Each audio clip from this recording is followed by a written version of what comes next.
అందరికీ నమస్కారం. బంగారం మరలా తగ్గిందండి. సో నిన్న, ఈరోజు, మొన్న వరుసలో 3 రోజులు చూస్తే అప్రాక్సిమేట్లీ 3,000 పైన తగ్గినట్టు 10 గ్రాములకి.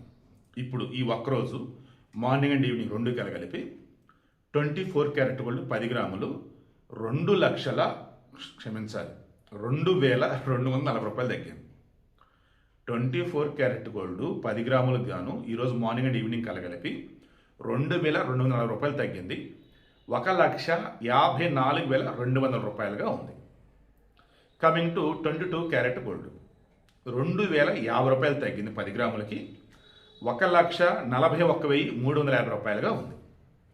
కమింగ్ టు 18 క్యారెట్ గోల్డ్ 18 క్యారెట్లు, ఇది వచ్చేసి 1,680 రూపాయలు తగ్గింది. 1,15,650 రూపాయలుగా ఉంది. ఇప్పుడు వెండి ఏం పర్ల, ఇప్పటికే బాగా తగ్గానని చెప్పేసి 2,60,000 రూపాయల దగ్గరే ఉంది. నెక్స్ట్ దాని ఇంకోటి ప్లాటినం, అది వచ్చేసి మార్నింగ్ ఎంత అయితే ఉంది అంతే 58,630 రూపాయలుగా ఉంది 10 గ్రాములు. సో బంగారం భారీగా తగ్గిద్దని ఆలోచనతో వద్దండి. ఒక రేటుకి వచ్చిందిరా, అరే మనం అనుకున్న రేట్ అంటే హ్యాపీగా కొనుక్కోండి. కొంచెం తగ్గుతూ ఉండొచ్చు, అటు ఇటు పెరగటం అయితే ఖాయమని అనిపిస్తుంది నాకైతే. బంగారం, వెండి ఈటీఎఫ్లో పెట్టడం మనం ప్రాఫిట్ వచ్చినప్పుడు అమ్మలేదు. 2 లక్షలు పెట్టా ఈటీఎఫ్లో, 40,000 ప్రాఫిట్ వచ్చినప్పుడు కూడా అమ్మకుండా ఇంకా పెరిగిందని ఉంచాను.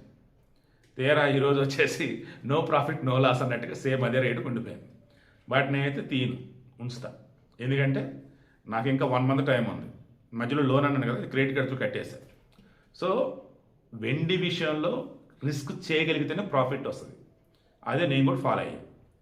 బంగారం విషయంలో డబ్బుండి కూల్గా డబ్బు రావాలనుకుంటే బంగారం విషయంలోనూ వెండి విషయంలోనూ మరలా చెప్తున్నా, మీరు అనుకున్నట్టుగా లాభాలు రాకపోయినా నష్టాలు వచ్చినాయి అనుకుందాం, టైం తీసుకుని ఆగండి, ఖచ్చితంగా లాభాలు అయితే వస్తాయి.